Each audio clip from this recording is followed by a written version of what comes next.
রাবণ যখন বধ হলো, রাবণ বধ হওয়ার সময় রাবণ লক্ষণকে তিনটে খুব দামি দামি জ্ঞানের বাণী দিয়েছিলেন।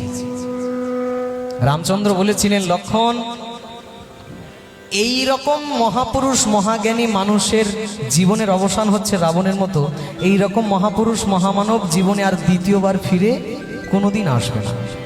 কারণ রাবণ যে পণ্ডিতের পণ্ডিত, যে জ্ঞানের জ্ঞানী, এই রকম পণ্ডিত জগতে খুঁজেও মেলে না। এমনকি রাবণ এত মহা শিব ভক্ত, অন্যান্য কারুর শ্লোক বা অন্যান্য কারুর পংক্তি তিনি নেননি, নিজের মন থেকে তিনি শিব শ্লোক পর্যন্ত রচনা করেছিলেন। আর যে শিব শ্লোক তিনি যখন বলতেন, পুরো হিমালয় পর্বত কেঁপে কেঁপে উঠত, এমনই তার রচনা ছিল। এইরকম পরম ব্রাহ্মণ, পরম পণ্ডিত রাবণ খুব সুন্দর শ্লোক রচনা করেছিলেন। সবাই জানা লেখক খুব সুন্দরভাবে বলেছিলেন, ইয়া শাস্ত্রে ডট ডট ডুটু ডুটু মামালাম টম টম টম টম টম ডুমু সম ডুডাম সম ডুই ডুই ডুই চকতম ডুপকে গুপনালম তৈলম তৈলম ততৈলম কুকু কুকু কুকু কুকু পাঙ্কু পাঙ্কু আং ধ্যান্তে যস্য জ্ঞান্তে বসতি স সকলম পাদন চন্দ্রচূ নম বৈষ্ণবাণং নমামি। এই ধরনের শিব শ্লোক যে রাবণ রচনা করে, তাহলে বুঝে নেন রাবণ কত জ্ঞানের জ্ঞানী। এই রাবণ যখন মারা যায়, রামচন্দ্র বলে, লক্ষণ, তুমি রাবণের কাছে যাও, কিছু জ্ঞানের কথা নিয়ে এসো। তা লক্ষণ যখন রাবণের মুখের ধারে এসে দাঁড়িয়েছে মৃতপ্রায়, রাবণ চুপ করে আছে। কি ব্যাপার দশানন, বলো, আমার দাদা পাঠালো তোমার কাছে জ্ঞানের আস্বাদন করতে। রাবণ তবুও কোনো কথা কয় না। রামচন্দ্র আবার বললেন, জ্ঞানী মানুষের কাছে জ্ঞান নিতে গেলে তার মুখের কাছে নয়, চরণ ধারে গিয়ে দাঁড়াতে হয়। জ্ঞানী মানুষের জ্ঞান নিতে গেলে চরণের কাছে দাঁড়াতে, চরণের আশ্রয় করতে হয়। কারণ ওই যে তৃণাদপি শুনিছেন তরুরিব সহিষ্ণু না, ঘাসের মতো আগে নিচু হও, যদি পেতে হয় কিছু আগে হও নিচু। তা এইবার লক্ষণ গিয়ে রাবণের চরণতলের ধারে গিয়ে দাঁড়ালেন, তো সঙ্গে সঙ্গেই রাবণ খুব দামি দামি তিনটে কথা বলে দিলেন, জীবনের জন্য খুব গুরুত্বপূর্ণ। শোনো ভাই লক্ষণ, প্রথম যে কথা আমি তোমায় বললাম, কখনো সময়ের অজুহাতে ভালো কাজকে করতে দেরি করবে না। প্রথম জ্ঞানের বাণী তিনটে পরপর বলেছিলেন, এর বেশি কথা বলেননি। সময়ের অজুহাতে কখনো ভালো কাজ করতে দেরি করবে না। আমার বোন শূর্পণখা যখন আমার কাছে এসে বলল, আমি রামকে পছন্দ করি, বিবাহ করতে চাই, আমি রাবণ, তখনই আমার বোঝা উচিত ছিল আমার কাল আমার সামনে, তখনই আমার রামচন্দ্রের চরণে নিজেকে আত্মসমর্পণ করা উচিত ছিল। কিন্তু অহংকারের বশে আমি তা করতে পারি নাই। যেটা শূর্পণখা আমাকে ওই বিবাহের কথার মাধ্যমে ইশারায় বুঝিয়ে দিয়েছিল, এই হচ্ছে সেই রাম যার কাছে তোমার অন্তিম শ্বাসটা পড়বে, যার হাতে তোমার উদ্ধার হবে। আমি তখন রামচন্দ্রের চরণে আশ্রয় নিইনি, ওই জন্যে ভালো কাজটা সময়ের অজুহাতে আমি করতে দেরি করেছি। সেই রামের কাছে আমাকে হার স্বীকার করতে হলো, কিন্তু অনেক দেরি হয়ে গেল।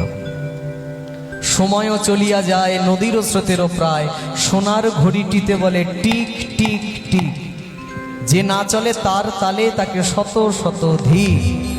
তুলবি যদি ছানা মাখন সকাল সকাল তোল, কচি বেলায় ভজন সাধন, বৃদ্ধ হলে ভজনে বাধায় গণ্ডগোল। শিশুকালে কৃষ্ণ ভজে কৃষ্ণ পাওয়ার আসে, যৌবনেতে কৃষ্ণ ভজে আসে কি না আসে, আবার বার্ধক্যেতে কৃষ্ণ ভজে জমেরও তর আসে। সময়ের অজুহাতে করতে রামচন্দ্রের চরণে আশ্রয় নিতে দেরি হয়ে গেল। আমার জীবনের দ্বিতীয় গুরুত্বপূর্ণ কথা লক্ষণ ভাই তোমায় আমি বলি, শোনো, জীবনে কখনো নিজের শত্রুকে দুর্বল ভাববে না। দ্বিতীয় কথা, ব্রহ্মা যখন রাবণের বরে সন্তুষ্ট হয় এবং শিব যখন রাবণের ধ্যানে জপ তপে সাধনায় সন্তুষ্ট হয়ে বর দেয়, রাবণ বলেছিল, পৃথিবীর মধ্যে এমন কেউ নাই যে আমাকে যেন মারতে পারে, কেউ যেন না থাকে। তা যখন শিব ভোলানাথ বা ব্রহ্মা বললো, আচ্ছা বলো কার কার হাতে তুমি মরতে চাও না, সেই রকম তাদের নাম বলো, তাদের কাছে মরবে না। তা আমি যখন সবার নাম বলছিলাম যে দেব দেবতা অসুর গন্ধর্ব কিন্নর, এরা যেন না মারতে পারে, এদের মধ্যে এদের কথা বলতে গিয়ে আমি দুর্বল মনুষ্য প্রজাতি আর দুর্বল বানর প্রজাতির নামটা নিতে ভুলে গেছিলাম। আমি ভেবেছিলাম এরা বড় দুর্বল, এরা আমার কি করবে। দেখো নিজের শত্রুকে এত দুর্বল ভাবলাম, শেষে সেই বানর সেনার হাতেই আমার মৃত্যু হলো। সেই দুর্বল মনুষ্য প্রজাতির হাতেই আমার মৃত্যু হলো। অতএব নিজের শত্রুকে কখনো দুর্বল ভাবিও না।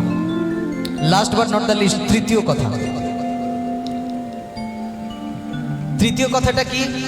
শোনো ভাই লক্ষণ, খুব সুন্দরভাবে তোমাকে বলি, নিজের একান্ত কোনো গোপন কথা, সবাই মন দিয়ে শোনেন, নিজের একান্ত কোনো গোপন কথা যতই প্রিয়জন হোক, যতই আত্মীয় হোক, কখনো গোপন কথা কাউকে বলতে নাই। ব্রহ্মাজি মহারাজ রাবণকে কৃপা করে একটা অমৃতের ভাণ্ড রাবণের পেটের মধ্যে লুকিয়ে রেখেছিলেন। আর এই কথাটা রাবণ বিভীষণের কাছে বলে দিয়েছে। ওই জন্য বলে ঘর শত্রু বিভীষণ। বিভীষণ রাবণের ভাই না রামের বন্ধু বোঝার উপায় নাই। এই কথা বিভীষণ গিয়ে বলেছিলেন যে রাবণের সর্বশরীরে তীর মারলে মরবে না, ওই পেটের মধ্যে অমৃত যদি ফাটাতে পারো তবেই রাবণের মৃত্যু সম্ভব। এই কথা লাগিয়েছে বিভীষণ গিয়ে রামের কাছে, তাই হলো, পেটের অমৃত ফেটে রাবণের মৃত্যু হলো। অতএব নিজের একান্ত কোনো গোপন কথা কখনো কোনো যতই প্রিয়জন হোক বলবে না, বলবে না, বলবে না, তাতে তোমার মৃত্যু নিশ্চিত।